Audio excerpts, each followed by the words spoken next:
আসসালামু আলাইকুম, তানু মানু থেকে স্বাগতম। আজকে দেখাবো সজনার পাতা দিয়ে আলু ভাজি।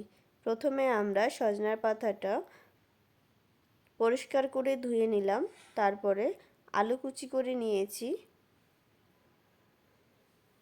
এদিকে পেঁয়াজ, রসুন, মরিচ কুচি করে নিয়েছি।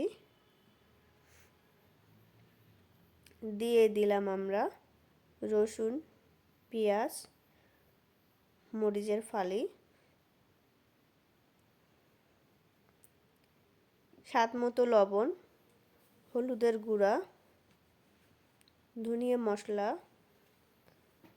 পরিমাণ মতো তেল। এখন হাত দিয়ে আমরা সব মেখে নেব।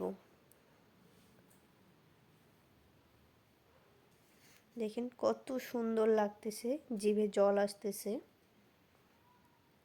তারপরে পরিমাণ মতো পানি দিয়ে নিলাম। এখন আমরা ঢেকে দিব।